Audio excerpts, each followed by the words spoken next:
تو میں نے پوچھا بھی بتائیں آپ کے راجہ جنگ کے لوگوں کا ذوق کیسا ہے اور آپ کس موضوع پر خطاب سننا پسند کریں گے؟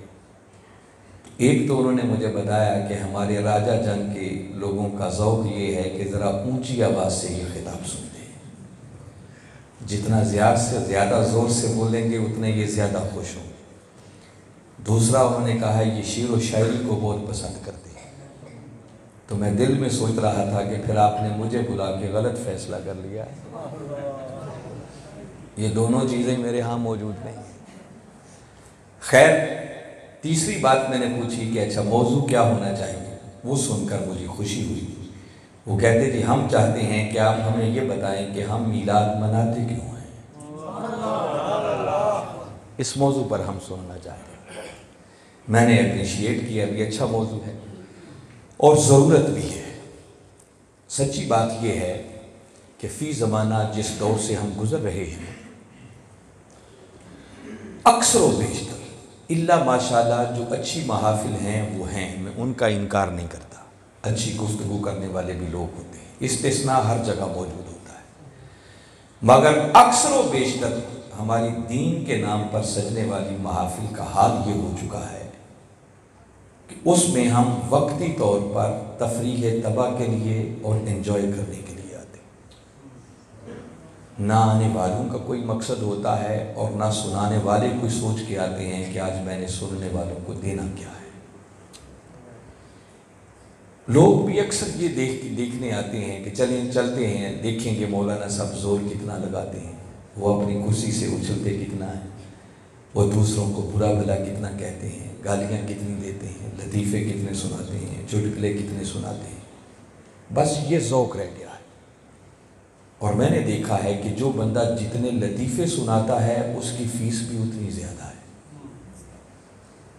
آپ سوشل میڈیا پہ دیکھ لیں، کوئی مقصد کی بات نہیں ہوگی، ایسے چٹکلے چھوڑے ہوتے ہیں، اور سوشل میڈیا یوٹیوب کے اندر سب سے زیادہ دیکھنے والے ان کے ہوتے ہیں لوگ، اور جو کوئی سنجیدہ بات کرتا ہے، سمجھداری کی بات کرتا ہے، تربیت کی بات کرتا ہے، اس کے سننے اور دیکھنے والے بہت کم ملیں گے۔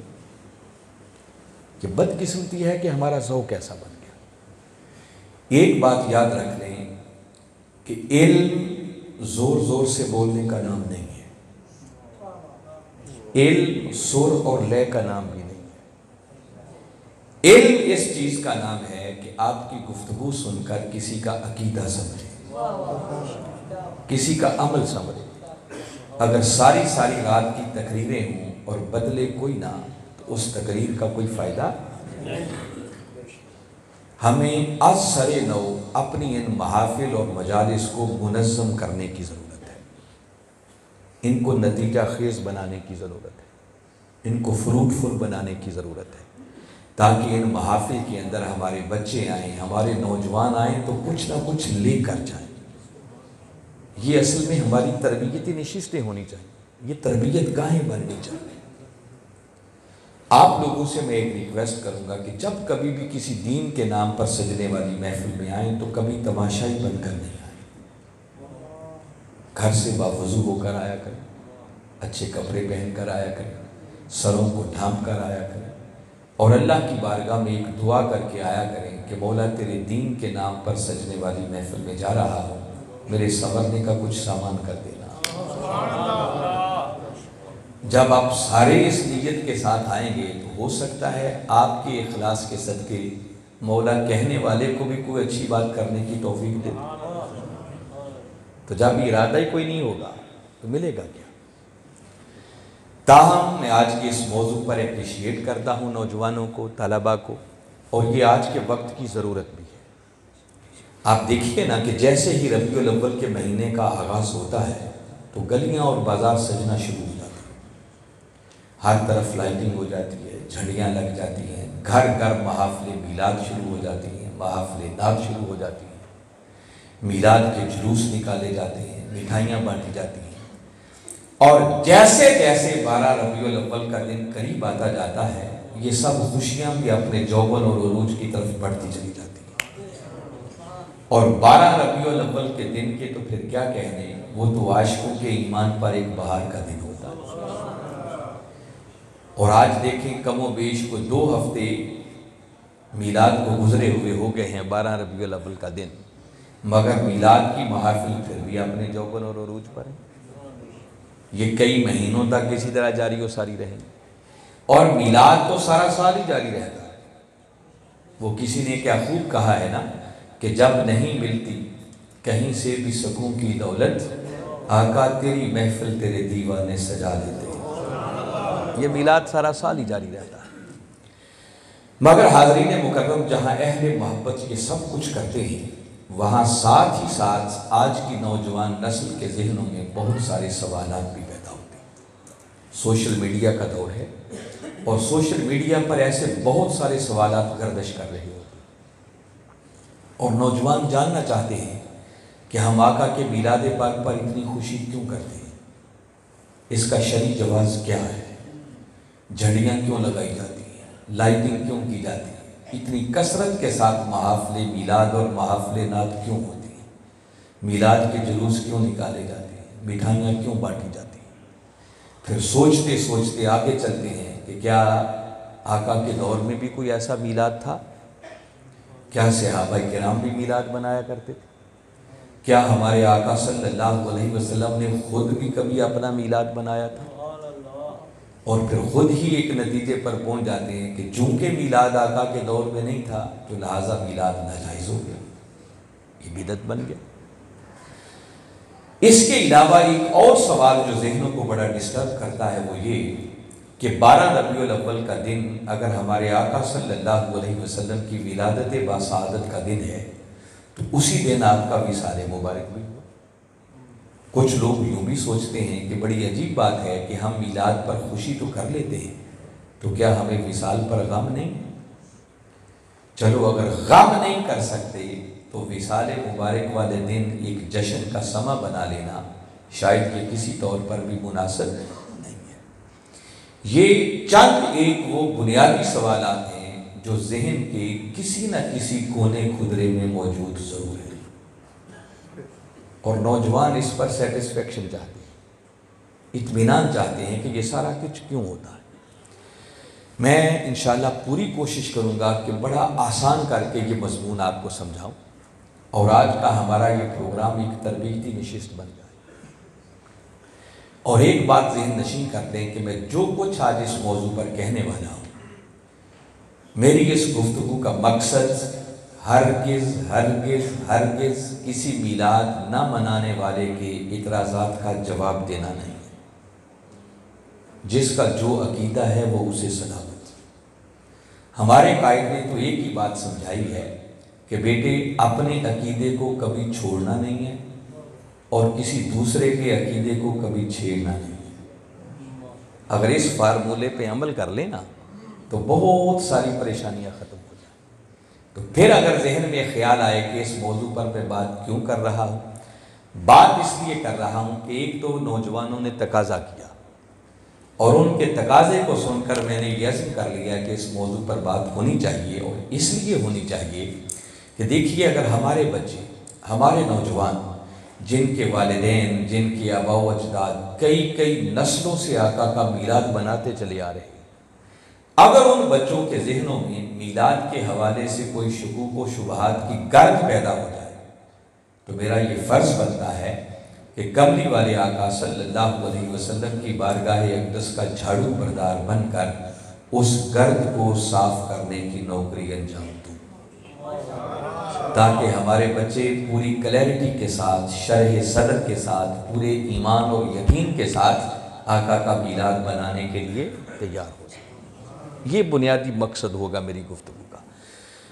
آپ نے خطاب سمجھ کر گفتگو نہیں سننی، آپ نے جو کچھ میں نے کہنا ہے اس کو یاد کرنا ہے، اور میں چاہتا ہوں کہ میری آج کی گفتگو کے بعد اتنا کچھ آپ کو یاد ہو جائے کہ آج کے بعد اگر آپ کا کوئی دوست، کوئی آپ کا کلاس فیلو اگر اس موضوع پر سوال کرے میلاد کے حوالے سے تو سوال سن کے پریشان نہ ہو جائے، بلکہ وہیں کھڑے کھڑے اس کو اتنے دلائل دے دیں کہ آپ کا جواب سن کر پھر وہ میلاد پر سوال کرنے والا نہ رہے بلکہ وہ خود میلاد منانے والا بن جائے۔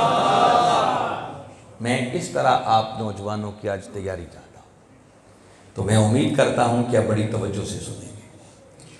سب سے پہلا سوال کہ ہم آقا کے میلاد پاک پر خوشی کیوں کرتے ہیں؟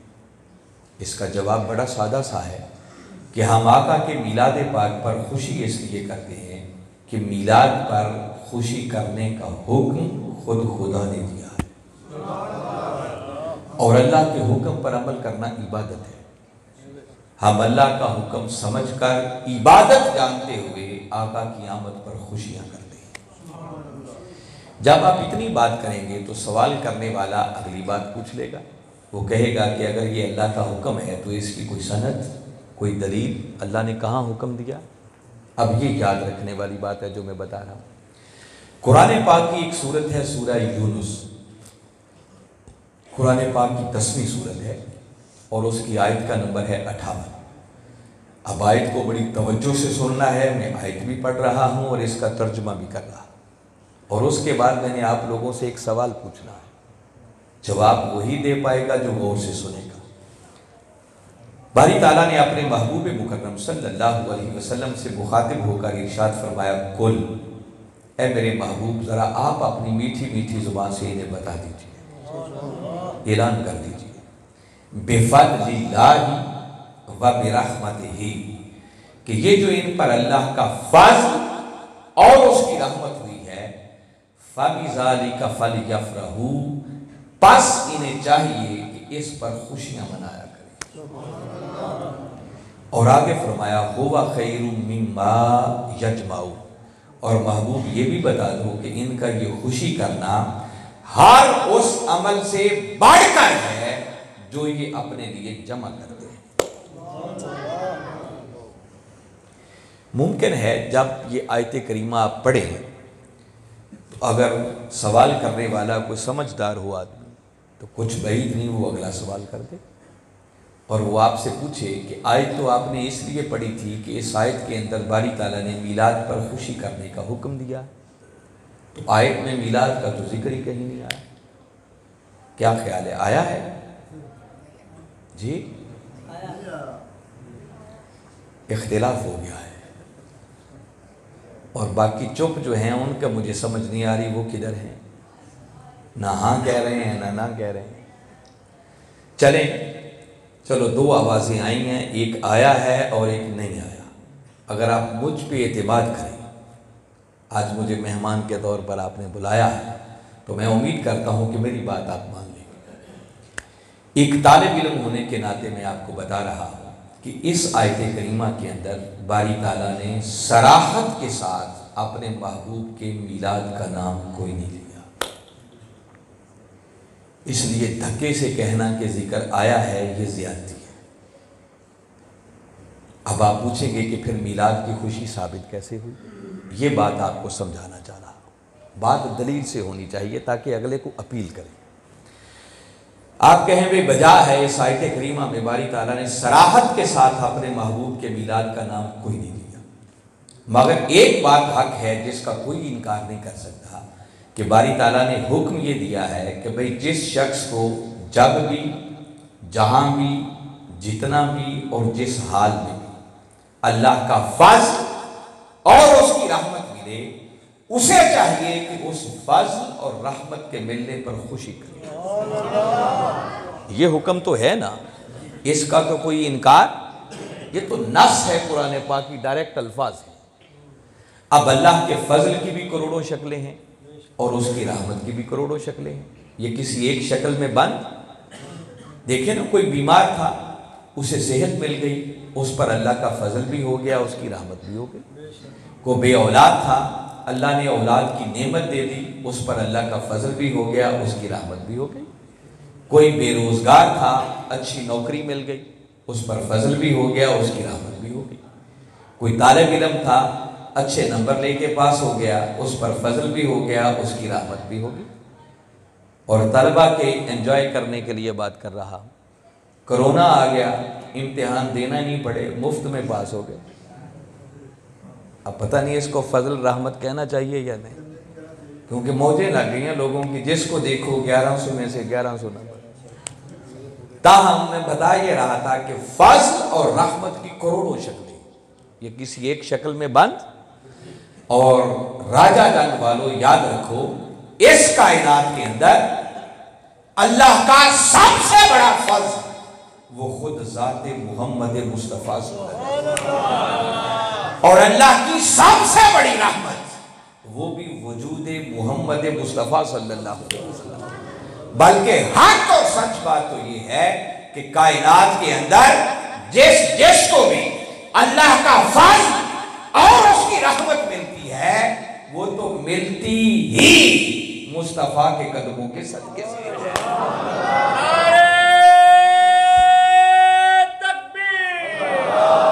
عام فضل اور رحمت کے ملنے پر اللہ نے خوشیاں کرنے کا حکم دیا ہے تو وہ ہستی جو اللہ کا سب سے بڑا فضل بھی ہو، اللہ کی سب سے بڑی رحمت بھی ہو، ہر فضل اور رحمت ملتا بھی انہی کے قدموں کے صدقے سے ہو، تو کیا خیال ہے ایسی ہستی کے ملنے پر خوشیاں نہیں ہونی چاہیے؟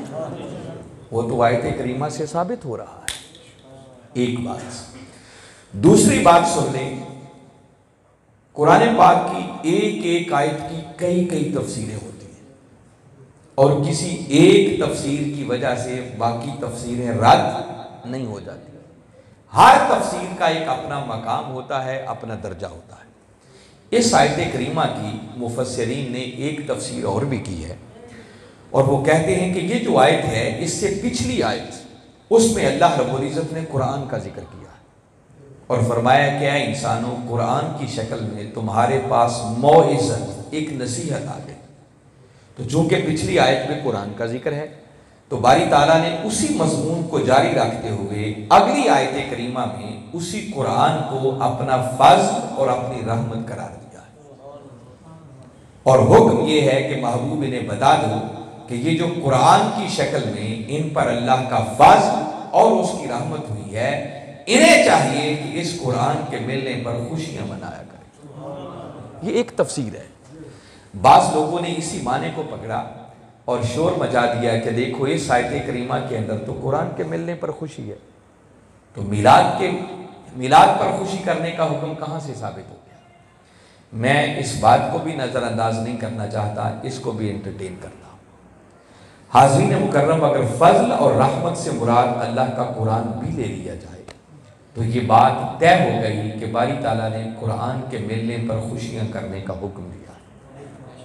اور آپ کو یاد ہونا چاہیے جب رمضان المبارک کی 27ویں رات آتی لیلۃ القدر، ہر مسجد میں ایک بڑے سے بڑا پروگرام ہوتا ہے، ایک سے بڑھ کر ایک پروگرام ہوتا ہے، اور آپ کئی مساجد کے باہر دیکھیں تو اشتہارات جو لگے ہوتے ہیں نا ان پہ لکھا ہوتا ہے جشن نزول قرآن۔ یہ کبھی پڑھا؟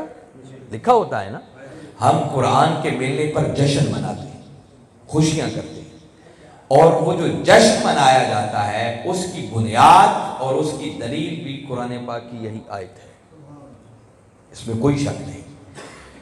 تو حاضرین مکرمہ، میں بڑی دلچسپ بات آپ سے کرنے والا ہوں کہ دیکھیے وہ قرآن جس قرآن کے ملنے پر ہم جشن کرتے ہیں، خوشیاں مناتے ہیں، اللہ نے جشن کرنے کی اجازت دیتی، تو کبھی آپ نے سوچا کہ اس قرآن کی اپنی حقیقت کیا ہے؟ اگر یہ سوال اللہ کی بارگاہ میں کریں کہ مولا ذرا تو بتانا قرآن کیا ہے، تو باری تعالیٰ نے اسی قرآن کے اندر جواب دیا اور فرمایا اِنَّهُ لَقَوْلُ رَسُولٍ کریم۔ فرمایا لوگوں یہ قرآن تو میرے مصطفیٰ کی زبان سے نکلی ہوئی ایک بات ہے، یہ تو رسول کریم صلی اللہ علیہ وسلم کا ایک قول ہے۔ ہمارے آقا کی زبان اقدس ہلتی چلی جاتی، قرآن کے وجود کا ظہور ہوتا چلا جاتا۔ اگر زبان مصطفی نہ ہلتی تو کبھی قرآن کے وجود کا ظہور نہ ہوتا۔ تو قرآن ہے ہمارے آقا کی زبان اقدس سے نکلی ہوئی بات۔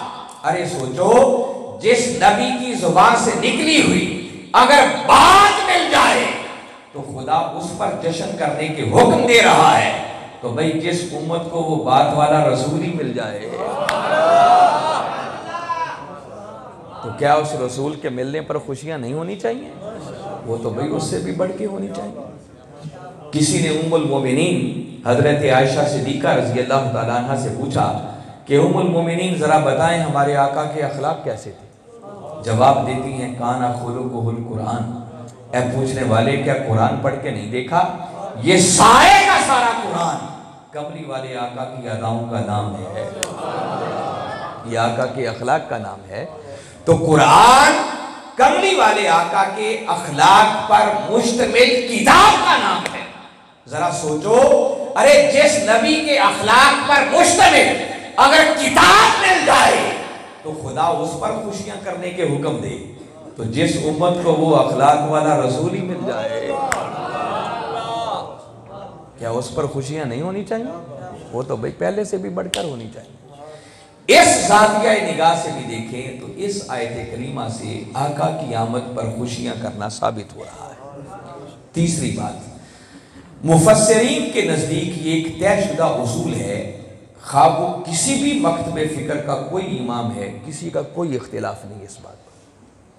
خود مولانا اشرف علی تھانوی نے اپنی کتابوں کے اندر اس اصول کو درج کیا، اور وہ اصول یہ ہے کہ اگر قرآن پاک کے اندر کسی مقام پر فضل اور رحمت کا ذکر اکٹھا آ جائے تو وہاں فضل اور رحمت کا ارجا ترین معنی، مناسب ترین تفسیر اور پہلی مراد خود ذات محمد مصطفیٰ ہوگا،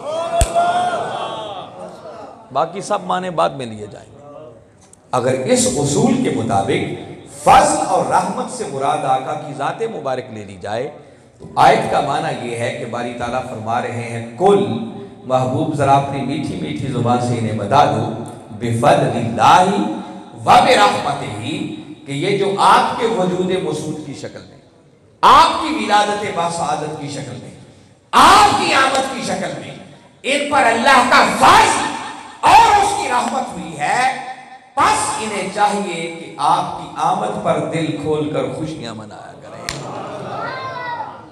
تو میں نے پہلے سوال کا جواب آپ تک پہنچانے کی کوشش کی کہ ہم آقا کی آمد پر خوشیاں اس لیے کرتے ہیں کہ آپ کی آمد پر خوشیاں کرنے کا حکم خود خدا نے دیا ہے۔ یاد رہے گی بات؟ دوسری بات، اہم ترین بات بتا رہا، آگے باری تعالیٰ نے جو حکم دیا ہے نا، وہ حکم بڑا خاص ہے۔ فرمایا فَلْيَفْرَحُوا، محبوب انہیں چاہیے کہ اس نعمت کے ملنے پر خوشیاں منایا کریں۔ یفرحو کا لفظ فرحت سے نکلا ہے، اور فرحت کا معنی ہوتا ہے خوشی۔ اللہ نے خوشیاں منانے کا حکم دیا۔ حالانکہ آپ کبھی سوچیں کہ اللہ کی ذات کوئی الفاظ کی محتاج نہیں ہے، باری تعالیٰ چاہتے تو فرما دیتے فَلْيَعْبُدُوا، انہیں چاہیے کہ اس نعمت کے ملنے پر میری عبادت کیا کریں۔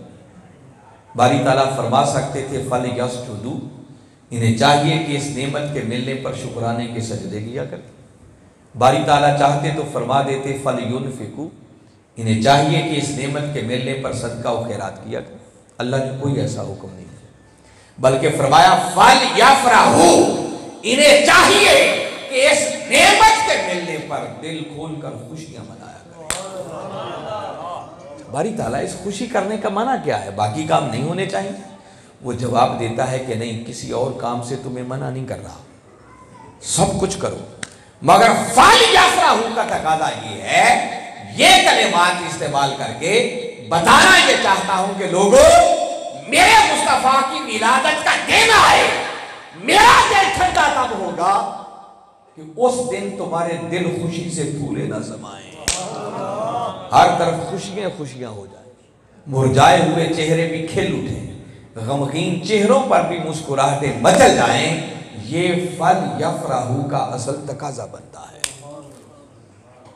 اہل علم لوگ جلوہ افروز ہیں، میں ایک بات بڑی ذمہ داری سے کہہ رہا ہوں، جو میں نے وقت کے مجدد حضور شیخ الاسلام پروفیسر ڈاکٹر محمد طاہر القادری مدظ اللہ العالی کے قدموں میں بیٹھ کر سیکھی ہے۔ میں تفصیل میں تو نہیں جا رہا، میں دقیق اور ٹیکنیکل باتیں نہیں کر رہا۔ یہ جو باری تعالیٰ نے یفرحوا کو حکم دیا ہے کہ خوشیاں منائیں، اگر اس آیت کریمہ پر غور کریں تو اس حکم سے پہلے باری تعالیٰ نے آیت کے اتنے حصے میں 11 تاکیدات وارد کی ہیں۔ کتنی تاکیدیں ہیں؟ 11 تاکیدیں بنتی ہیں۔ اگر ان کو کوئی ان ڈیٹیل جاننا چاہے تو حضور شیخ الاسلام کی ایک کتاب ہے میلاد النبی صلی اللہ علیہ وسلم، کم و بیش کوئی 1000 صفحات پر مشتمل وہ کتاب ہے۔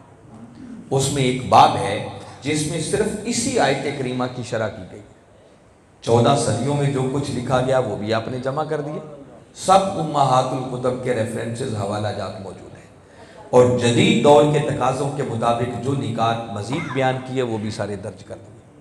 اس میں وہ 11 تاکیدیں نمبر وائز لکھ دی ہیں، یہ تاکید، یہ تاکید، یہ تاکید۔ اب دیکھیے اللہ بغیر تاکید کے بھی کوئی حکم دے تو انکار کی گنجائش ہے؟ تو جائے کہ وہ کوئی حکم 11 تاکیدات کے ساتھ دے، انکار کی کوئی گنجائش بچتی نہیں ہے۔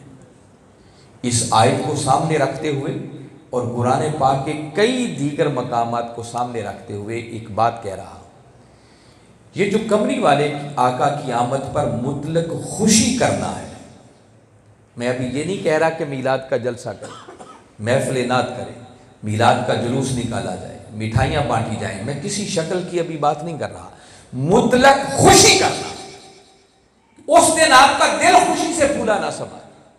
دیکھیں نا، جب کسی کو کامیابی ملتی ہے تو انسان ایک قلبی فرحت محسوس کرتا ہے، خوشی محسوس کرتا ہے۔ یہ جو ایک فطری خوشی محسوس کرنا ہے، یاد رکھیں آقا کی آمد پر یہ خوشی کرنا یہ محض کوئی مستحب عمل نہیں ہے، یہ محض سنت کے درجے میں نہیں ہے۔ میں یہ بات کہہ رہا ہوں کہ آقا کی آمد پر مطلق خوش ہونا یہ فرض اور واجب کا درجہ رکھتا ہے، اس کے بغیر گزارا ہی نہیں ہے۔ باری تعالیٰ فَلْيَفْرَحُوا کہہ کر فرما رہے ہیں کہ لوگو میرے مصطفیٰ کی ولادت کا دن آئے، اس دن تمہارے چہروں پر 12 نہیں بجنے چاہیے، بلکہ دل فرحت سے جھوم جھوم اٹھے، دل خوشی سے باغ باغ ہو جائے۔ یہ فَلْيَفْرَحُوا کا اصل تقاضا بنتا ہے۔ اب جو میں اگلی بات کر رہا ہوں وہ بڑی ہی اہم ترین بات ہے۔ یہ جو اکثر سوالات ہمارے ذہنوں میں آتے ہیں نا کہ جھنڈیاں کیوں لگاتے ہیں، لائٹنگ کیوں کرتے ہیں، میلاد کے جلسے کیوں کرتے ہیں، محافل نعت کیوں ہوتی ہیں، میلاد کے جلوس کیوں نکالے جاتے ہیں، مٹھائیاں کیوں بانٹی جاتی ہیں، یہ کیوں والے جتنے سوالات ہیں اللہ نے ان سارے سوالوں کا جواب اسی ایک ہی لفظ فَلْيَفْرَحُوا کے اندر دے دیا۔ اس لیے نوجوان غور سے سنیں، آپ کے سارے مسئلوں کا حل ایک ہی لفظ میں آنے لگا۔ توجہ ہے آپ سب کی میری بات کی طرف؟ دیکھیے اس آیت کریمہ پر غور کریں، باری تعالیٰ نے فَلْيَفْرَحُوا کہہ کر خوشی کرنے کا حکم تو دیا، مگر آگے آپ پوری آیت کریمہ کو پڑھ لیں، آگے اللہ رب العزت نے خوشی کرنے کا کوئی اسپیسیفک طریقہ نہیں بتایا کہ خوشی کرنی کیسے ہے۔ اگر باری تعالیٰ کو ایک آدھ خوشی کرنے کا طریقہ بھی بتا دیتے تو ہم سارے کے سارے اسی ایک طریقے سے خوشی کرنے کے پابند ہو جاتے، کسی کو دائیں بائیں کچھ سوچنے کی ضرورت نہ رہتی۔ اللہ نے خوشیاں کرنے کا حکم تو دیا، مگر آگے خوشی کرنے کا طریقہ کوئی نہیں بتایا۔ آگے اس حکم کو اوپن رکھا، کھلا رکھا، اس حکم کو محدود نہیں کیا، مقید نہیں کیا، بلکہ اوپن رکھ کر باری تعالیٰ یہ سمجھانا چاہ رہے ہیں کہ لوگوں تمہارے ہاں، تمہارے علاقے میں، تمہارے رسم و رواج کے مطابق خوشی کرنے کا جو بھی جائز طریقہ ہے، شرط ایک ہے کہ وہ طریقہ ناجائز نہ ہو، وہ حرام کے زمرے میں نہ آتا ہو، اللہ اور اس کے رسول نے اس کام سے منع نہ کیا ہو۔ فرمایا ایک بات کو ملحوظ خاطر رکھنا، باقی خوشی کرنے کا جو بھی جائز طریقہ ہے تمہیں ہر اس طریقے سے میرے مصطفیٰ کے میلاد پر خوشی کرنے کی اجازت ہے۔ اللہ نے کوئی پابندی لگائی نہیں ہے، اس نے حکم کو اوپن رکھا، کھلا رکھا۔ بس یوں سمجھیں وہ یوں کہنا چاہ رہا ہے کہ لوگوں جیسے تمہارا رانجھا راضی ہوتا ہے ویسے ہی کر لو، مگر میرے مصطفیٰ کے میلاد پر خوشیاں ضرور کرو۔ اگر میں اور اس کو کھولوں تو اس کا معنی یہ ہے کہ باری تعالیٰ فرما رہے ہیں کہ دیکھو میرے مصطفیٰ کی ولادت کا دن آئے، کسی کا دل نوافل پڑھ کے خوش ہوتا ہے تو بھئی وہ نفل پڑھ لیا کر، کسی کا دل صدقہ و خیرات کر کے خوش ہوتا ہے تو بھئی صدقہ و خیرات کر لے، کسی کا دل جھنڈیاں لگا کے خوش ہوتا ہے تو بھئی وہ جھنڈیاں لگا لے، کسی کا دل لائٹنگ کر کے خوش ہوتا ہے تو بھئی وہ لائٹنگ کر لے، کسی کا دل میلاد کا جلسہ کر کے خوش ہوتا ہے تو بھئی وہ جلسہ کر لے، کسی کا دل محفل نعت کر کے خوش ہوتا ہے وہ محفل نعت کر لے، کسی کا دل میلاد کا جلوس نکال کے خوش ہوتا ہے، وہ میلاد کا جلوس نکال لے. کسی کا دل مٹھائیاں بانٹ کے خوش ہوتا ہے تو وہی وہ مٹھائیاں بانٹ لے. تو اللہ نے کوئی پابندی لگائی نہیں ہے. وہ کہتا ہے بابا جیسے کرنا ہے کر لو، مگر میرے مصطفیٰ کے میلاد پر خوشیاں ضرور کرو. اس نے کوئی پابندی نہیں لگائی. اور رہی صحیح کسر اس نے آگے نکال دی. آگے فرمایا ہوا خیر مما یجمعون. محبوب نے یہ بھی بتا دو کہ ان کا یہ خوشی کرنا ہر اس عمل سے بڑھ کر ہے جو یہ اپنے لیے جمع کرتے ہیں. اب انسان اپنے لیے کیا جمع کرتا ہے؟ توشائے آخرت. آخرت کے لیے انسان نیکیاں جمع کرتا ہے، نیک اعمال اکٹھے کرتا ہے تاکہ کامیابی مل جائے. ہوگا خیر مما یجمعون کے کلمات بتا رہے ہیں کہ باری تعالیٰ اعلان کر رہے ہیں کہ لوگوں دنیا جہان کی سب نیکیاں ایک طرف، مگر میرے مصطفیٰ کی آمد پر خوش ہونا یہ ساری نیکیوں پر بھاری ہے. یہ عمل کوئی معمولی عمل، یہ اتنا اونچا عمل ہے. ہمیں اندازہ نہیں ہے کہ جب کوئی آقا کی آمد پر خوشی کرتا ہے تو اللہ اس پر کتنے کرم کے دروازے کھول دیتا ہے. میں صرف ایک بات آپ کو بتاتا ہوں اشارتاً. دیکھیے ہر نیکی کی قبولیت کے لیے شرط ہے ایمان. ایمان ہوگا تو اس نیک عمل پر آخرت میں جزا ملے گا، اجر ملے گا. اگر ایمان نہیں ہے تو آخرت میں کوئی اجر، کوئی جزا نہیں ملے گا. مگر واحد کائنات کے اندر ایک عمل ایسا ہے اور وہ آقا کی آمد پر خوشی کرنا ہے کہ یہ عمل اگر کوئی کافر بھی کرے تو وہ بھی اجر سے محروم نہیں رہتا.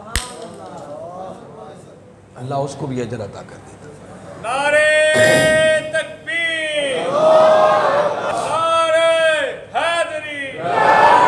اب اس آیت کریمہ پر میں اس سے زیادہ بات نہیں کرتا. اگر اسی آیت کریمہ پر میں بات کرتا چلا جاؤں تو کئی گھنٹے گزر جائیں اسی آیت کریمہ کے نکات ختم نہیں ہو سکتے.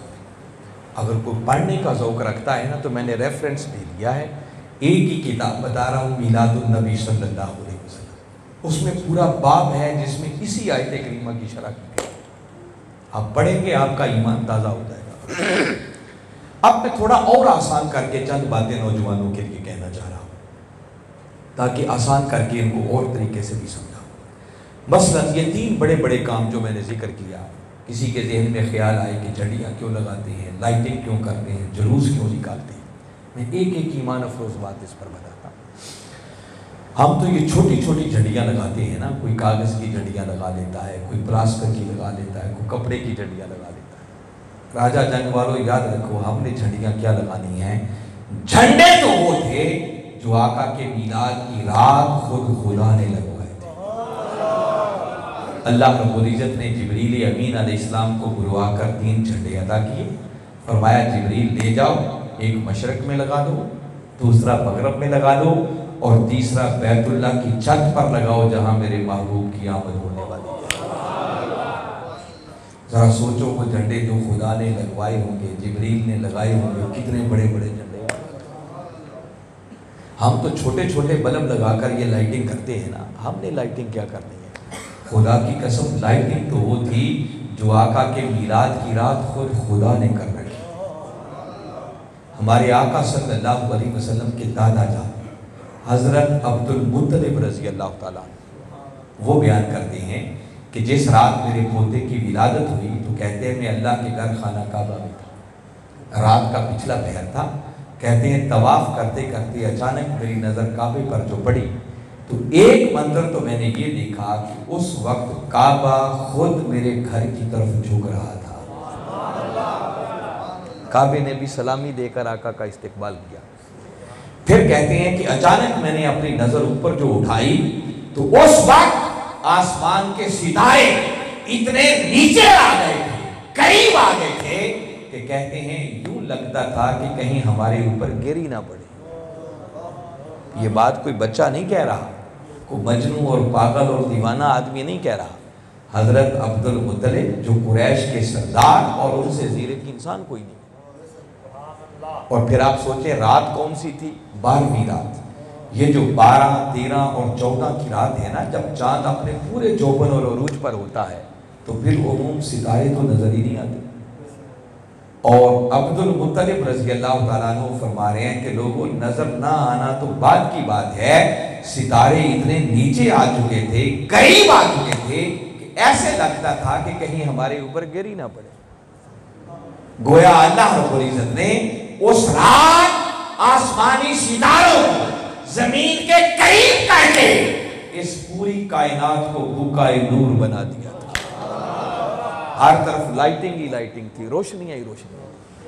ہمارے آقا صلی اللہ علیہ وسلم کی والدہ ماجدہ سیدہ آمنہ رضی اللہ تعالیٰ عنہ وہ بیان کرتی ہیں کہ جس لمحے میرے لخت جگر کی ولادت ہوئی تو فرماتی ہیں مجھ سے ایک ایسا نور خارج ہوا کہ جس کی وجہ سے کائنات کی ہر شے اس قدر چمک اٹھی، اس قدر روشن ہو گئی کہ فرماتی ہیں میں نے اپنے بند کمرے میں بیٹھ کر شام کے محلات کو بھی دیکھ لیا.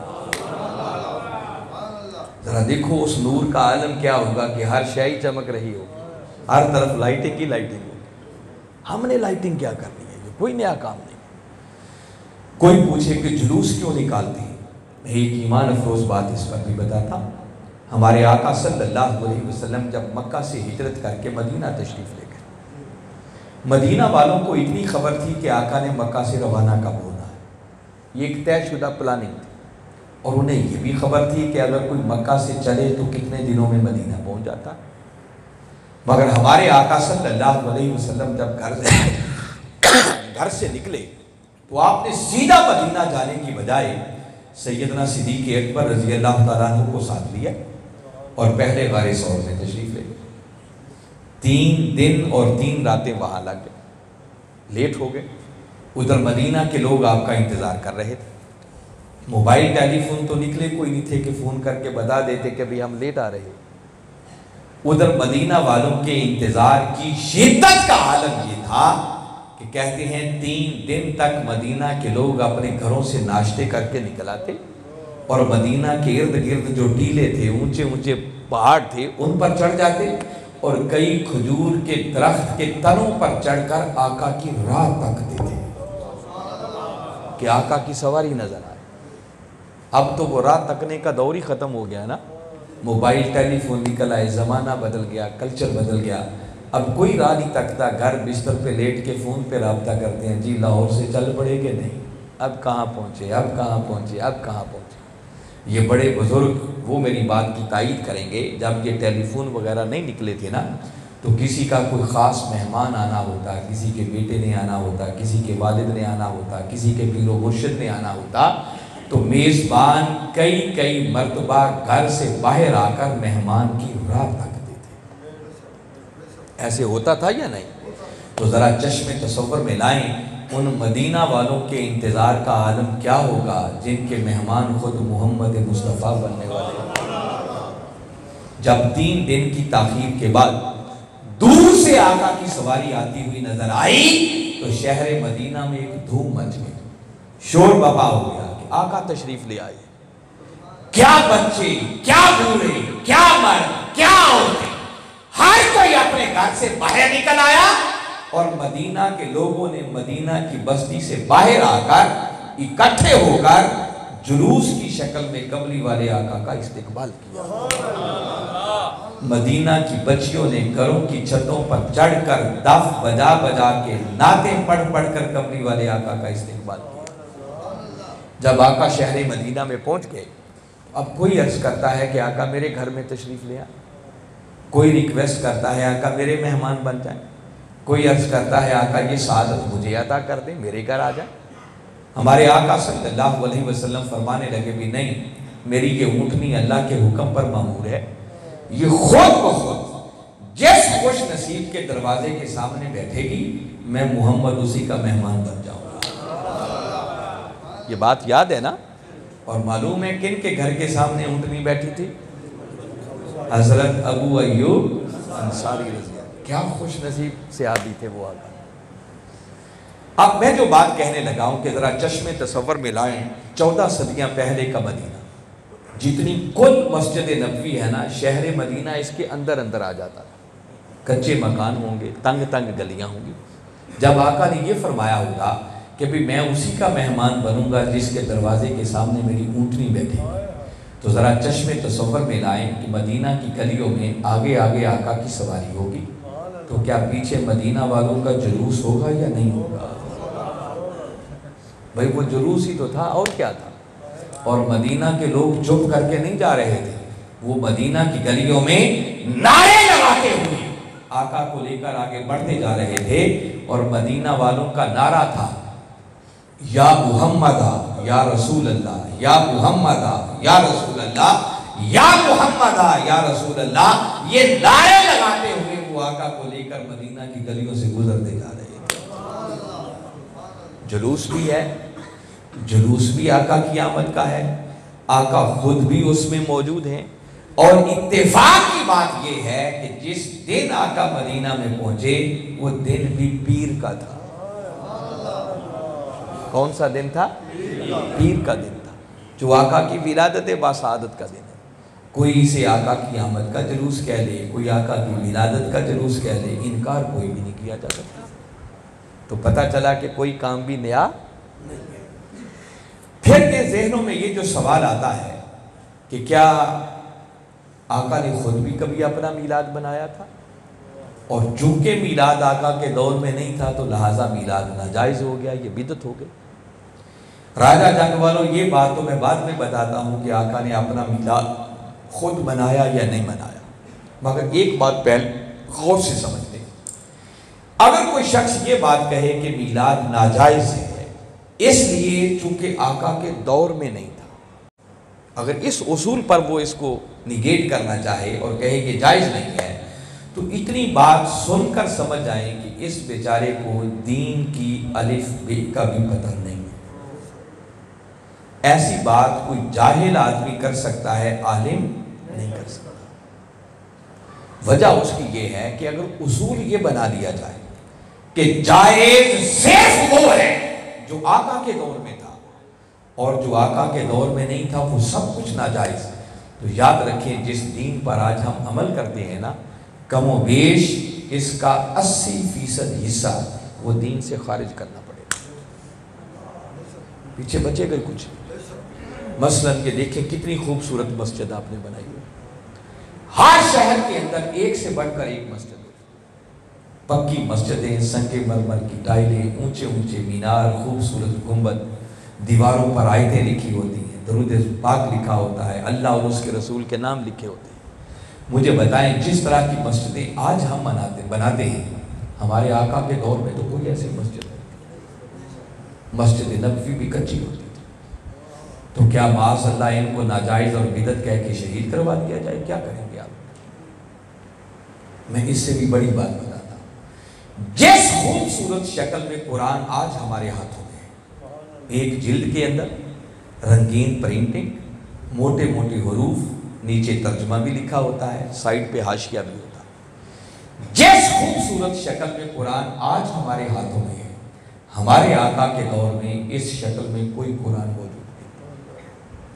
ہمارے آقا صلی اللہ علیہ وسلم نے تو اپنی ظاہری حیات مبارکہ کے اندر اس قرآن کو ایک جگہ پر جمع بھی نہیں کروایا تھا، یہ تو جمع بھی سیدنا عثمان غنی رضی اللہ تعالیٰ عنہ کے دور میں، اس وقت تو یہ آیتیں پتھروں پہ لکھی ہوتی، کھجور کی چھال پہ لکھی ہوتی، قرآن کا کچھ حصہ کسی صحابی کے گھر ہوتا، کچھ حصہ کسی صحابی کے گھر ہوتا،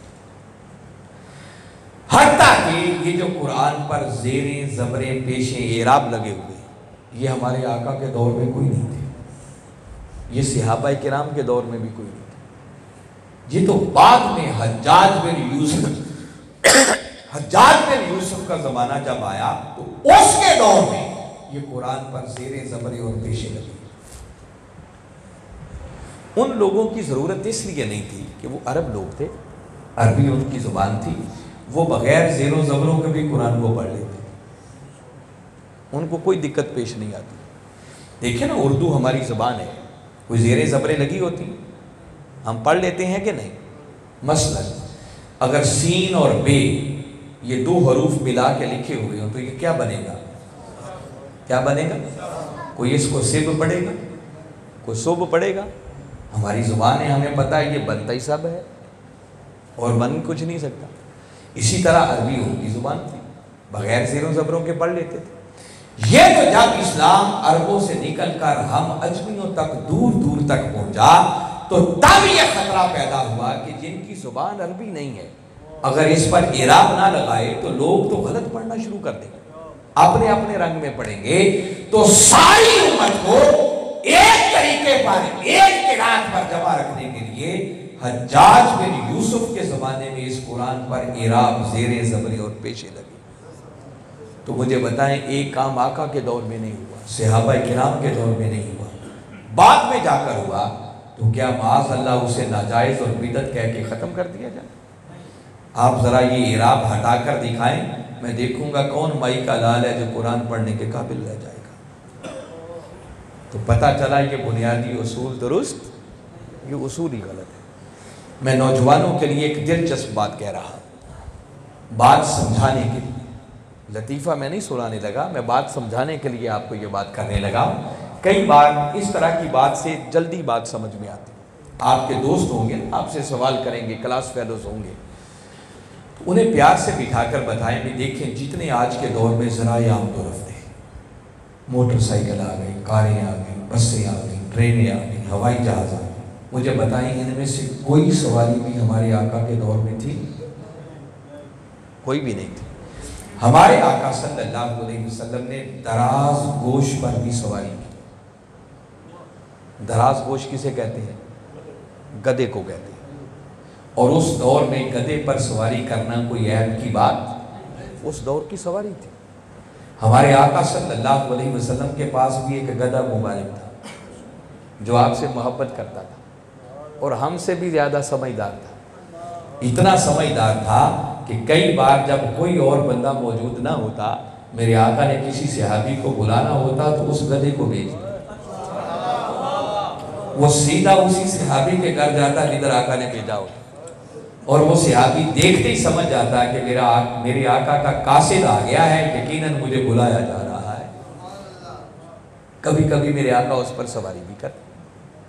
تو جو آپ کا دوست نہ مانے، وہ کہے نہیں میلاد ناجائز ہے، چونکہ آقا کے دور میں نہیں تھا، تو اسے کہے بھی اچھا پھر کل سے موٹر سائیکل کی سواری بند، انہیں گدھے پہ چڑھا دیں، بس راجہ جنگ کا ایک چکر لگوائیں، اس کے 14 طبق روشن ہو جائیں گے اور سمجھ آ جائے گی کہ میلاد جائز ہے یا ناجائز ہے. پھر بھی نہ مانے تو تھوڑا رائمنڈ تک لے جائیں، جلدی سمجھ آ جائے گی. تو میں کہہ رہا ہوں کہ یہ بات کہنا کہ میلاد ناجائز ہے چونکہ آقا کے دور میں نہیں تھا، اس سے بڑی جہالت اور کوئی نہیں ہو سکتی. رہ گئی اگلی بات کہ آقا کے دور میں میلاد تھا یا نہیں. بھئی دور تو ایک طرف رہا، ہمارے آقا صلی اللہ علیہ وسلم نے خود بھی اپنا میلاد منایا، بس رنگ اپنا اپنا تھا، ڈھنگ اپنا اپنا تھا، طریقہ اپنا اپنا تھا. میں پہلے بتا چکا ہوں کہ اللہ نے کسی طریقے پر کوئی پابندی نہیں لگائی. ہم تو سال بعد میلاد کرتے ہیں نا، آقا ہر ہفتے میلاد کرتے ہیں. حدیث کی کتابیں بھری پڑی ہیں، اہل علم بیٹھے ہیں، کوئی انکار نہیں کر سکتا.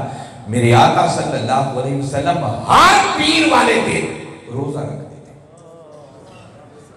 صحابہ کرام نے ایک دن پوچھا کہ آقا آپ ہر پیر ہی کو روزہ کیوں رکھتے ہیں؟ اب آقا کا جواب سننے والا ہے. میرے آقا فرمانے لگے کہ میرے غلاموں، اس لیے کہ پیر والے دن میں پیدا ہوا تھا اپنی ولادت کے ساتھ.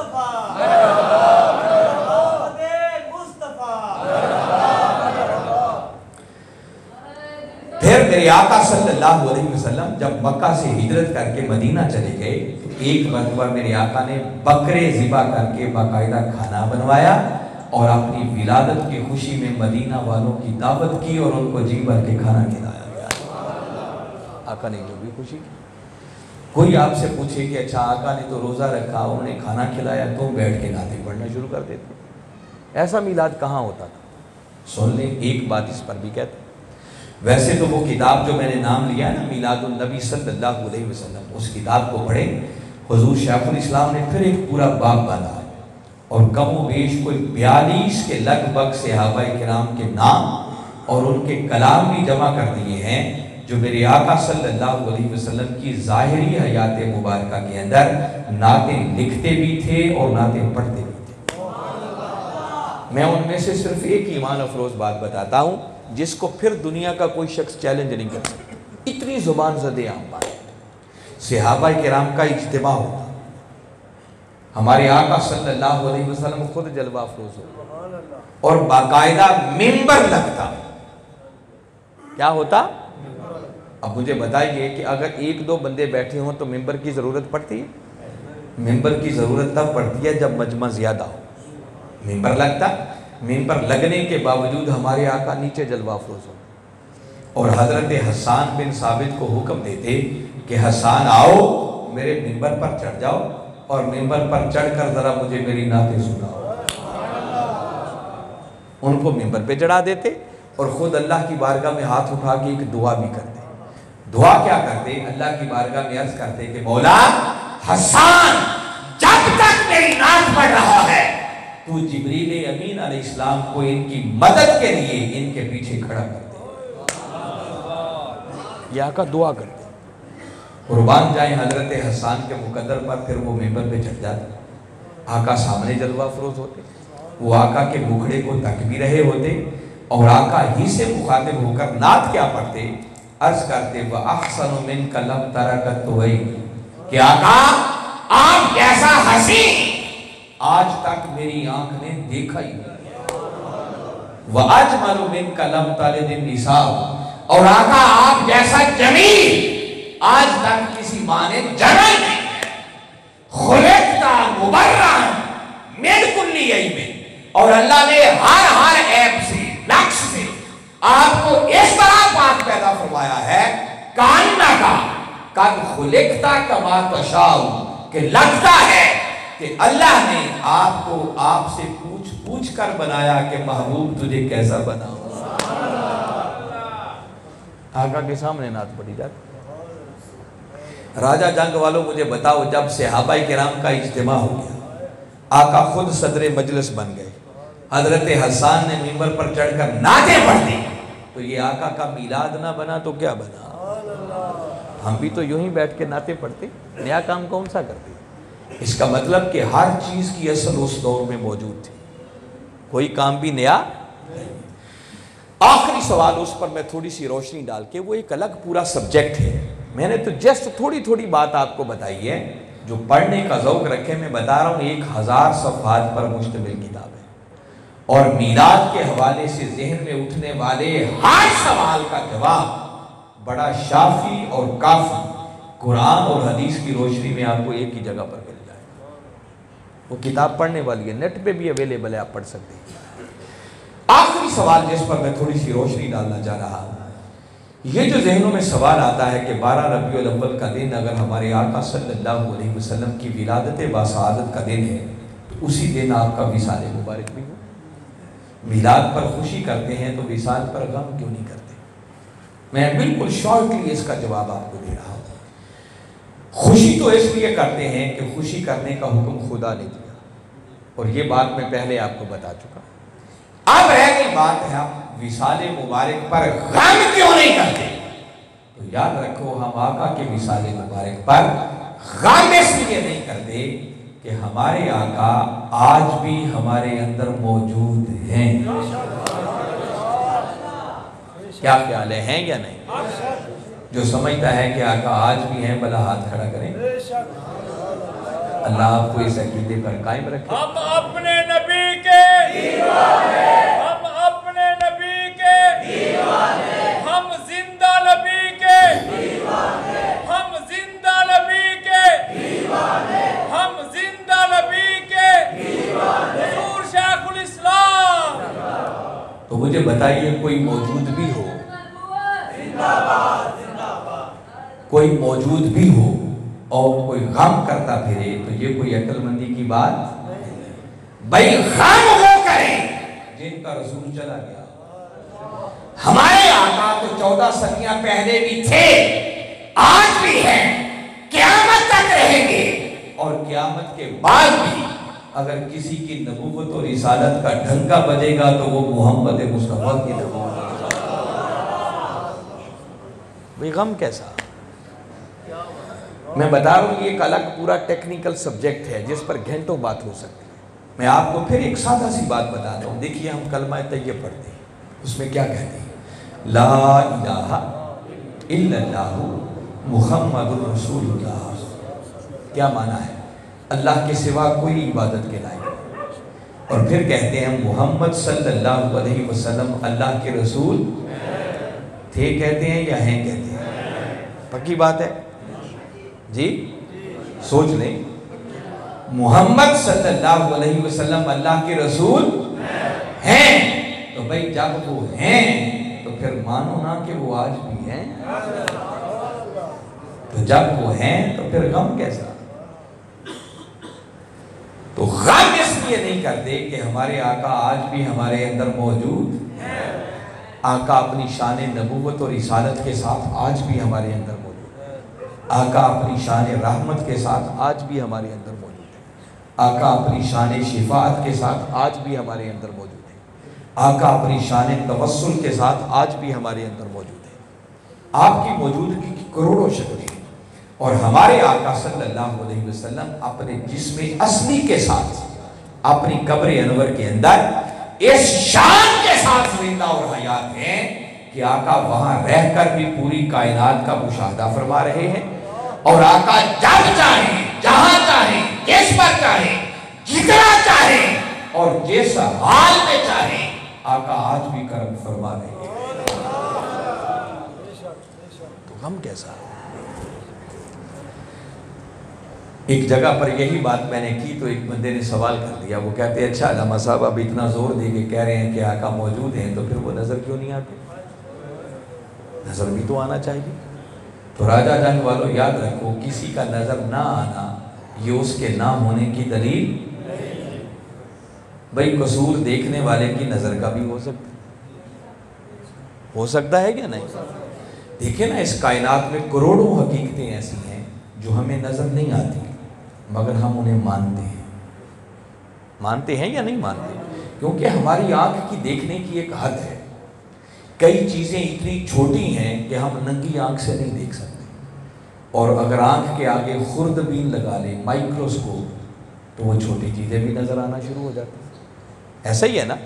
اور کئی چیزیں اتنی دور ہیں کہ وہ بھی ہمیں آنکھ سے نظر نہیں آتی, لیکن اگر دوربین لگا لیں, ٹیلیسکوپ لگا لی جائے, تو وہ دور والی چیزیں بھی نظر آنا شروع ہو جاتی ہیں.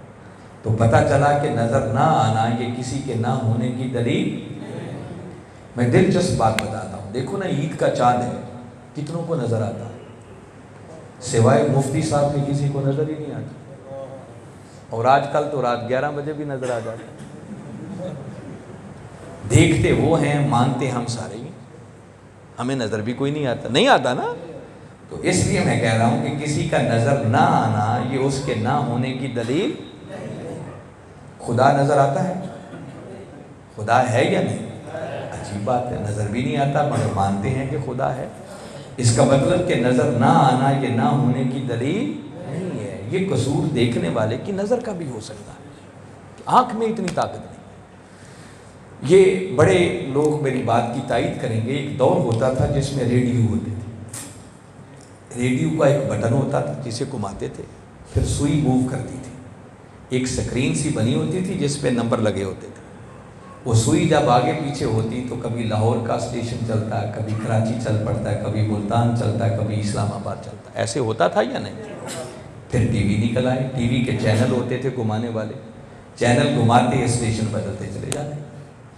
وہ جو ریڈیو ہوتا تھا, آپ ذرا سوچیں کہ اگر ریڈیو کی سوئی اسٹیشن سے تھوڑی سی بھی آگے پیچھے ہو جائے تو نشریات آتی تھی جی, وہ آواز ہی بدل جاتی تھی, شاں شاں کو شروع ہو جاتی تھی. ہوتا تھا نا ایسا. اس کا مطلب کہ اگر اسٹیشن پہ سوئی سیٹ نہ ہو تو نشریات نہیں آتی. تو مجھے بتائیں, جس کی سوئی ہلی ہوئی ہو, میں ریڈیو کی سوئی کی بات کر رہا ہوں, جس کا چینل خراب ہو, وہ باہر نکل کے شور مچانا شروع کر دے کہ پیچھے سے ہی سب کچھ بند ہو گیا ہے. ارے ناداں, سوئی تو تیری اپنی ہلی ہوئی ہے, چینل تو تیرا اپنا گڑبڑ ہے, پیچھے سے کچھ بھی بند نہیں ہوا. کہنا یہ چاہ رہا ہوں کہ ناداں انسان, اپنے من کی سوئی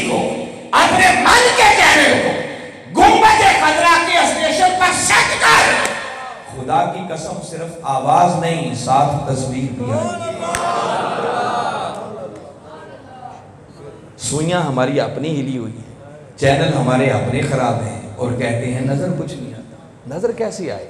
ان سے پوچھو جن کے چینل سیٹ تھے، جن کی سوئیاں مدینہ کے اسٹیشن پہ لگی ہوئی تھی۔ مولانا عبد الرحمن جامی رحمۃ اللہ تعالیٰ علیہ، جن کے چینل کے سیٹ ہونے کا عالم یہ تھا، کہتے ہیں سگت را کاش جامی نام بودے کہ آمد بر زبانت گاہے گاہے۔ کہتے ہیں آقا کاش آپ کے کتے کا نام جامی ہوتا، آپ جامی جامی کہہ کے اپنے کتے کو بلاتے، اسی بہانے میرا نام بھی آپ کی زبان پہ آ جاتا۔ جب چینل اس طرح سیٹ تھے تو نشریات کے آنے کا عالم یہ تھا کہ وہی مولانا جامی کہتے ہیں کہ لوگوں، میں نے اپنی زندگی میں خواب میں نہیں جاگتے ہوئے 72 مرتبہ قبری والے آقا کی زیارت کی۔ پوچھئے ابو العباس مرسی رحمت اللہ تعالیٰ علیہ سے، فرماتے ہیں 40 سال سے یہ حال ہو چکا ہے کہ اگر ایک لمحے کے لیے بھی آقا کا ود ہوا مکھڑا نظروں سے اوجھل ہو جائے، اس لمحے خود کو مسلمان ہی نہیں سمجھتا۔ ہر وقت حضوری میں رہنے والے لوگ، بس فرق صرف اتنا پڑا ہے کہ 14 صدیاں پہلے جب ہمارے آقا صلی اللہ علیہ وسلم ظاہری طور پر جلوہ افروز تھے، ابو لہب و ابو جہل آتے وہ بھی آقا کو تک، ابو بکر و عمر عثمان و علی آتے وہ بھی آقا کو تک۔ پردہ کر جانے سے فرق صرف اتنا پڑا ہے کہ آج اگر کوئی ابو لہب و ابو جہل کی آنکھ لے کر آئے تو آقا نظر نہیں آتے، مگر کوئی ابو بکر و عمر عثمان و علی کی عشق والی آنکھ لے کر آئے تو آقا آج بھی پردے اٹھا کر عالم بیداری میں ودھا مکھڑے کا دیدار ہے۔ ضرورت ہے کہ ہم اپنے چینل سیٹ کریں، اپنی سوئیوں کو مدینہ کے اسٹیشن پہ لگائیں۔ تو میں عرض یہ کر رہا تھا کہ ہم غم اس لیے نہیں کرتے کہ ہمارے آقا آج بھی ہمارے اندر موجود ہیں۔ یہ وجہ ہے کہ ہمارے ہاں غم نہیں ہے، ہمارے ہاں خوشیاں ہی خوشیاں ہیں۔ اس لیے آقا کا میلاد ہم دل کھول کر مناتے ہیں، اور آقا کا میلاد وہی کرتا ہے جس کے دل میں آقا کی محبت اور عشق ہوتا ہے۔ بغیر محبت کے کوئی کسی کا میلاد نہیں کرتا۔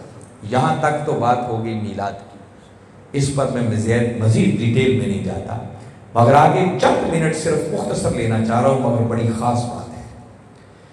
حاضرین مکرم، جس میلاد پر کم و بیش میں نے کو 1.5 گھنٹہ تقریر کر ڈالی، بڑے مختصر وقت کے اندر، یعنی اتنی باتیں یہ ہماری ہو گئی ہیں کہ اتنا وقت پھر بھی لگ گیا ہے۔ آپ نے کبھی سوچا ہے کہ جس آقا کی آمد پر ہم اتنے جشن کرتے ہیں، خوشیاں کرتے ہیں، تو 12 ربیع الاول کی صبح اللہ رب العزت نے اپنے محبوب کو لبادہ بشری میں بھیجا کیوں؟ یہ بڑی خاص بات ہے۔ اب جو کمی ہے ہمارے اندر میں وہ بتانا چاہ رہا ہوں۔ کما حقہ، اللہ نے کس مقصد کے لیے اپنے محبوب کو لبادہ بشری میں بھیجا، یہ یا خدا جانتا ہے یا اس کا رسول جانتا ہے۔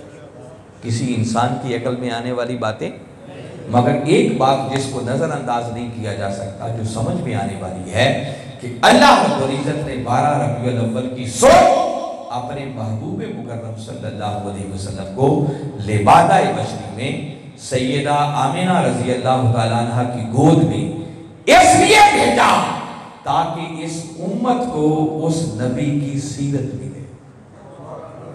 کیا ملے؟ اس نبی کی۔ اگر آقا لبادہ بشری میں تشریف نہ لاتے، جہاں تھے وہیں اس حال میں رہتے، تو ہم بشروں کو کوئی زندگی گزارنے کا رنگ ڈھنگ میسر نہ آتا۔ ہمیں زندگی گزارنے کا سلیقہ عطا کرنے کے لیے کہ اٹھنا کیسے ہے، بیٹھنا کیسے ہے، سونا کیسے ہے، جاگنا کیسے ہے، اللہ کے حقوق کیسے ادا کرنے ہیں، بندوں کے حقوق کیسے ادا کرنے ہیں، والدین کے ساتھ کیسے پیش آنا ہے، بیوی بچوں کے حقوق کیسے ادا کرنے ہیں، پڑوسیوں کے حقوق کیسے ادا کرنے ہیں، یہ سارا کچھ سکھانے کے لیے الغرض جینا کیسے ہے، مرنا کیسے ہے، یہ سب کچھ سکھانے کے لیے اللہ رب العزت نے لبادہ بشری میں 12 ربیع الاول کی صبح اپنے محبوب مکرم صلی اللہ علیہ وسلم کو بھیجا، اور بھیج کر اعلان کیا لقد من اللہ علی المؤمنین اذ بعث فیہم رسولا۔ فرمایا مومنوں، میں نے تم پر بہت بڑا احسان کیا کہ میں نے تمہیں اپنا محبوب ہی عطا کر دیا۔ ہیں یہ معمولی بات نہیں ہے. اللہ نے ہمیں کروڑہا نعمتیں عطا کر رکھی مگر آج تک کبھی اس نے کسی نعمت کا احسان نہیں جتلایا, اور احسان جتلانا اسے زیب بھی نہیں دیتا. وہ ہمارا خالق ہے, مالک ہے, پروردگار ہے. اگر وہ ہماری ضرورتیں پوری نہیں کرے گا تو کون کرے گا؟ اس نے خود اپنے ذمہ لے رکھا. اس لیے نہ وہ احسان جتلاتا ہے نہ اسے زیب دیتا ہے. مگر واحد کائنات میں ایک نعمت ایسی ہے کہ جسے عطا کر کے وہ خدا ہو کر بھی بندوں کو احسان جتلائے بغیر نہیں رہ سکتا, اور وہ ایک ہی نعمت کون سی ہے؟ وہ نعمت محمد مصطفیٰ کی نعمت. فرمایا مومنوں میں نے تم پر بہت بڑا احسان کیا ہے کہ تمہیں اپنا محبوب ہی عطا کر. حالانکہ محبوب کوئی کسی کو دیتا ہے, اور دیا اس لیے تاکہ ہم بشروں کو زندگی گزارنے کا رنگ ڈنگ میسر آئے, اور آقا کی اسی سیرت طیبہ کو اللہ نے ہمارا دین بنا دیا. مگر ہم میلاد بنانے والے کیا کرتے ہیں؟ معذرت کے ساتھ اچھے لوگ جو ہیں وہ ہیں, استثناء موجود ہوتا ہے. اکثر و بیشتر ہمارا حال یہ ہے کہ ہم آقا کی آمد پر گلیاں سجا لیتے ہیں, بازار سجا لیتے ہیں, لائٹنگ کر لیتے ہیں, میلاد کے جلسے نکالتے ہیں, جلوس نکالتے ہیں, لائٹنگ کرتے ہیں, سب کچھ ہو گیا. مگر جس مقصد کے لیے آقا آئے نہ اس دین کو سمجھنے کی کوشش کرتے ہیں, نہ سمجھ کر عمل کرنے کی کوشش کرتے ہیں, نہ آقا کی سیرت طیبہ میں خود کو رنگنے کی کوشش کرتے ہیں. مجھے بتائیے کیا یہ درست نہیں ہے کہ ہم میں سے ایسے لوگ بھی ہیں کہ ہم ساری رات نعتیں پڑھتے ہیں اور صبح اٹھ کے فجر کی نماز بھی کوئی نہیں پڑھتا؟ میں صحیح کہہ رہا ہوں یا غلط کہہ رہا ہوں؟ مجھے بتائیں جس شخص نے ساری رات نعتیں پڑھی اور صبح اٹھ کر فجر کی نماز بھی ترک کر دی, تو کیا اللہ اس سے نہیں پوچھے گا کہ نماز پڑھی ہے یا نہیں؟ معافی ملے گی کہ بھئی چونکہ ساری رات اس نے میرے یار کی نعتیں پڑھی ہیں تو اس سے کیا پوچھنا نماز پڑھی ہے یا نہیں پڑھی؟ اگر کسی نے ایسی بات بتا رکھی ہے تو غلط بتائیے, پوچھا جائے گا, نماز کا حساب دینا پڑے گا.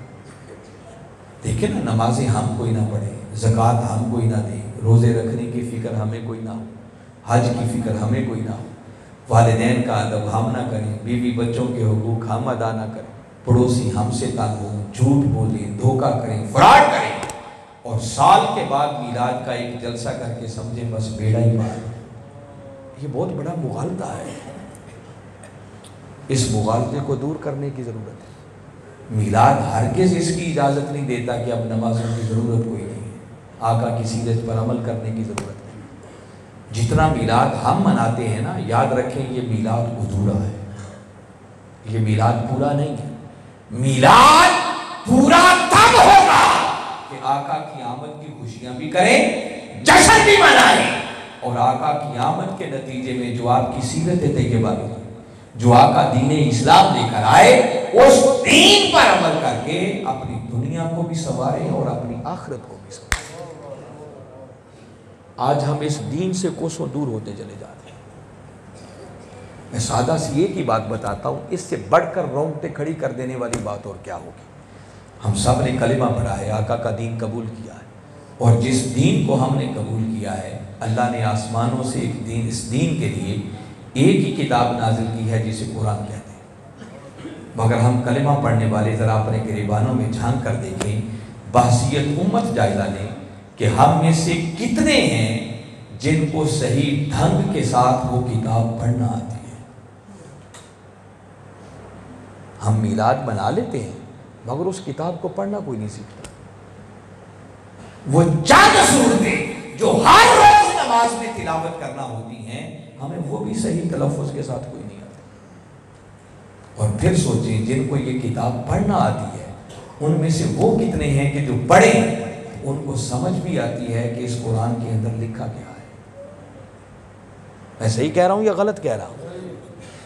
ذرا سوچیں کہ وہ کتاب جو ہمیں پڑھنا کوئی نہیں آتی, جس کی ہمیں سمجھ کوئی نہیں کہ اس میں لکھا ہوا کیا ہے, تو مجھے بتائیں اس پر عمل ہم خاک کریں گے؟ کیا عمل کرنا ہے؟ ہم تو امام اور خطیب کی بتائی ہوئی چند باتوں کو پلے باندھ کے, وہ جسے کہتے ہیں نا ڈنگ ٹپاؤ, بس زندگی کے دہاڑے پورے کر رہے ہیں. اس سے بڑھ کر دین سے کوئی تعلق نہیں ہے. ربیع الاول آیا, میلاد کا جلسہ کیا, پھر اس کے بعد رسول اپنے گھر ہم اپنے گھر. یہ کیا میلاد ہوا؟ اگر میلاد کا حق ادا آقا کی آمد کے جشن منائیں، یہ ہماری خوش نصیبی ہے کہ اللہ نے میلاد منانے والوں میں ہمیں پیدا کر دیا۔ اس سے بڑی سعادت کی بات کوئی نہیں۔ میں نے 1.5 گھنٹہ اسی پر گفتگو کی۔ اب تھوڑی سی ضرورت اس بات کی ہے کہ اس میلاد کے نتیجے میں جو آقا کی سیرت طیبہ ملی، ہم میں سے ہر شخص اس سیرت طیبہ کے رنگ میں خود کو رنگ کر کم از کم اتنا تو سمجھ آئے کہ جو دیکھے بے ساختہ اس کی زبان سے نکلے کہ جس نبی کے غلام اتنے اچھے ہیں وہ نبی خود کتنی شان والا ہوگا۔ پھر مزہ ہے میلاد منانے کا۔ بدعمالیاں ہم کریں اور ہر فاقہ کی ناموس پر آئے اور پھر میلاد کر کے سمجھے بیڑا ہی پار، تو بھئی یہ بہت بڑا مغالطہ ہے۔ اس صدی کے اندر منہاج القرآن اور ڈاکٹر محمد طاہر القادری نگر نگر گلی گلی کوچہ کوچہ یہ پیغام عام کرتے کر رہے ہیں کہ لوگوں کامیابی کے لیے 2 بنیادی چیزیں ضروری ہیں۔ آپ قرآن پڑھیں گے نا، ہر جگہ یہ کام الفاظ آپ کے کانوں میں گونجیں گے، اِلَّا الَّذِينَ آمَنُوا وَعَمِلُوا الصَّالِحَاتِ۔ 2 چیزیں ہیں، ایک ایمان اور ایمان کے ساتھ اعمال صالحہ۔ ایمان کملی والے آقا کی محبت، عشق اور ادب میں فنا ہو جانے کا نام ہے، اور اعمال صالحہ اسی نبی مکرم کی سیرت طیبہ پر عمل کرنے کا نام ہے۔ جب تک یہ دونوں نسبتیں نہیں ملتی تب تک صحیح معنوں میں کامیابی حاصل نہیں ہو سکتی۔ اس لیے میں چاہوں گا کہ آج یہ میلاد کا جلسہ کیا ہے، آقا کے میلاد کا مہینہ ہے، تو کم از کم ہم میلاد بنانے والے اتنا عزم تو کر کے اٹھیں کہ 5 وقت کی نماز کو اپنا ضرور معمول بنائیں۔ وہ نماز جو ہمارے آقا کی آنکھوں کی ٹھنڈک ہے، جو مومنوں کی معراج ہے، وہ نماز تو پڑھیں۔ اللہ نے مال دیا ہے تو اس کی زکوٰۃ ادا کریں۔ رمضان آ جائیں تو روزے ضرور رکھیں۔ اللہ نے توفیق دی ہے تو بیت اللہ کا حج بھی کریں۔ اپنے والدین کا ادب کریں، چھوٹوں سے پیار کریں، بڑوں کا ادب کریں، پڑوسیوں کا حق ادا کریں۔ بھئی دیکھیں نا، آقا تو وہ ہیں جن کو اللہ نے سب جہانوں کے لیے سراپا رحمت بنا کر بھیجا، تو کوئی رنگ تو ہمارے اوپر بھی چڑھنا چاہیے نا، تھوڑا تھوڑا بدلنا چاہیے۔ وہ بدلنے کا وقت کب آئے گا؟ کبھی تو وہ مرحلہ آنا چاہیے کہ جب برائی کی طرف اٹھتے ہوئے قدم رک جائیں اور نیکی کی طرف بڑھنا شروع ہو جائے۔ پھر قرآن پاک کی تلاوت کو اپنا معمول بنائیں۔ ہر روز صبح سویرے اٹھے، فجر کی نماز ادا کریں، پہلا کام قرآن پاک کی تلاوت ہونا چاہیے، اور پھر تلاوت ہی نہ کریں، پھر خواہ 2 آیتیں پڑھیں مگر ترجمے کے ساتھ پڑھیں، سمجھیں اس قرآن میں اللہ نے لکھا کیا ہے۔ زندگیاں بیت گئیں، پتہ ہی نہ چلا قرآن میں لکھا کیا ہے، تو پھر کیا کھویا اور کیا پایا؟ زندگی ضائع کر دی۔ کائنات میں اس سے بڑی کتاب ہے ہی کوئی، ہم اسے پڑھنے کے لیے تیار کوئی نہیں۔ آپ تھوڑے تھوڑے قدم بڑھائیں گے تو میں بتا رہا ہوں مشکل کچھ نہیں ہے۔ آپ 1 قدم بڑھائیں گے نیکی کی طرف، اللہ ہزار قدموں کی برکت ڈالتا چلا جائے گا، اللہ آسانیاں پیدا کرتا چلا جائے گا۔ آپ کی زندگی میں حسن آئے گا، نظم آئے گا، کوئی خرابی نہیں ہوگی، باقی معاملات کم نہیں ہوں گے۔ جن کو ہم نے سب کچھ سمجھ رکھا ہے نا، آپ آقا کے دین پر عمل کریں، اللہ دنیا کے اندر بھی آپ کو اتنی برکتیں عطا کرے گا جو آپ سے سنبھالی نہیں جائیں گی۔ ہمارے ایمان کمزور ہیں، عقیدے کمزور ہیں، اللہ کی اور اس کے رسول کی باتوں پر ہمیں یقین نہیں رہا۔ تاہم میں عرض یہ کر رہا تھا کہ یہ ساری باتیں سیکھنے کی طرف آگے بڑھیں۔ مجھے آپ نے کیا سننا، میں تو ایک نالائق سا شخص ہوں، حضور شیخ الاسلام کے شاگردوں کے جوتوں میں بیٹھنے کے قابل نہیں۔ کبھی سننا ہو تو اس وقت کے مجدد کو براہ راست سنیں۔ طاہر القادری جیسے لوگ روز روز پیدا، صدیوں بعد ایسے لوگ پیدا ہوئے، اور آج ان کو سننا کوئی مشکل نہیں۔ ہر شخص کے ہاتھ میں موبائل ٹیلی فون ہے، اس میں لغو اور بیہودہ چیزیں دیکھ کر بھی تو ہم وقت ضائع کرتے ہیں نا۔ آپ آج جائیے گا یوٹیوب کھولیں اور اس میں صرف لکھیں ڈاکٹر طاہر القادری، حضور شیخ الاسلام کے اتنے خطابات آپ کے سامنے کھل جائیں گے کہ میں دعوے سے کہتا ہوں کہ کوئی شخص آج سے ہر روز ان کا نیا خطاب سننا شروع کرے، بندے کی زندگی ختم ہو سکتی ہے، اس بندے کلندر کے خطابات ختم نہیں ہو سکتے۔ اتنا کچھ دے دیا، پھر ان خطابات کے اندر کوئی چٹکلے نہیں ہوں گے، کوئی لطیفے نہیں ہوں گے، کوئی دوڑے مائے نہیں ہوں گے، یا قرآن کی بات ہوگی یا رسول کے فرمان کی بات ہوگی۔ آپ کو سمجھ آئے کہ دین کیا ہے، میلاد کیا ہے، خدا کی بندگی کسے کہتے ہیں، رسول کی غلامی کسے کہتے ہیں، ہماری ذمہ داریاں کیا بنتی ہیں، دین ہم سے تقاضا کیا کرتا ہے۔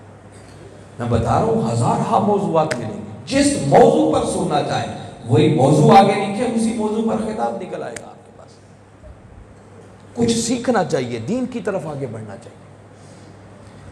اور ابھی حضور شیخ الاسلام نے جو ایک 12 ربیع الاول کی رات خوشخبری امت کو سنائی ہے، آپ کے کانوں تک پہنچی ہوگی۔ پہلے انہوں نے قرآن پاک کا ترجمہ لکھا ہے عرفان القرآن کے نام سے، میں نے کہا نا ترجمے سے پڑھا کریں، آپ عرفان القرآن رکھ لیں، اتنا سلیس، اتنا بامحاورہ، اتنا سادہ زبان میں لکھا ہوا ہے کہ خالی ترجمہ پڑھیں قرآن کا مفہوم آپ کے دل میں اترتا چلا جائے گا۔ پھر آقا کی محبت اور عشق میں ڈوب کر لکھا ہوا ترجمہ ہے، آپ وہ ترجمہ پڑھیں گے، آقا کی محبت کے چراغ سینوں میں روشن ہوتے چلے جائیں گے۔ اور ابھی 12 ربیع الاول کی رات آپ نے امت کو یہ تحفہ دیا ہے، اللہ اور اس کے رسول صلی اللہ علیہ وسلم کا کرم ہوا اور آپ نے 28 جلدوں پر مشتمل قرآن کی تفسیر کا کام بھی مکمل کر دیا۔ یہ وہ کام ہے جو قیامت تک امت کے کام آئے گا۔ 1200 سے زیادہ کتابیں ہیں جو انہوں نے لکھ لائی، ابھی 8 جلدوں پر مشتمل قرآنی انسائیکلوپیڈیا اور کم و بیش کو 45 جلدوں پر مشتمل حدیث کا انسائیکلوپیڈیا ہے۔ تھوڑا دین سے تعلق پیدا کریں، پڑھیں، سمجھیں اور اس پر عمل کریں، پھر دیکھیں برکتیں برکتیں ہو جائیں گی، زندگی گزارنے کا مزہ ہی پھر کچھ ہو۔ میں ان چند کلمات کے ساتھ، اس توقع کے ساتھ کہ میری یہ باتیں آپ ضائع نہیں کریں گے، جو کچھ میں نے کہا ہے اس کو اپنے ذہنوں میں محفوظ کریں گے اور اس کے مطابق کوشش کریں گے کہ ہم اپنی زندگیوں میں بہتری لائیں، تبدیلی لائیں۔ میں بارے دیگر جملہ منتظمین کو دل کی گہرائیوں سے مبارکباد پیش کرتا ہوں، اللہ آپ کی کاوش کو قبول فرمائے اور جو کچھ میں نے کہا سمجھ کر ایمان لاتے ہوئے آقا کی سچی اور سچی غلامی کا پٹا اپنے گلے میں ڈال کر آقا کے دین کی سربلندی کے لیے اپنا کردار ادا کرنے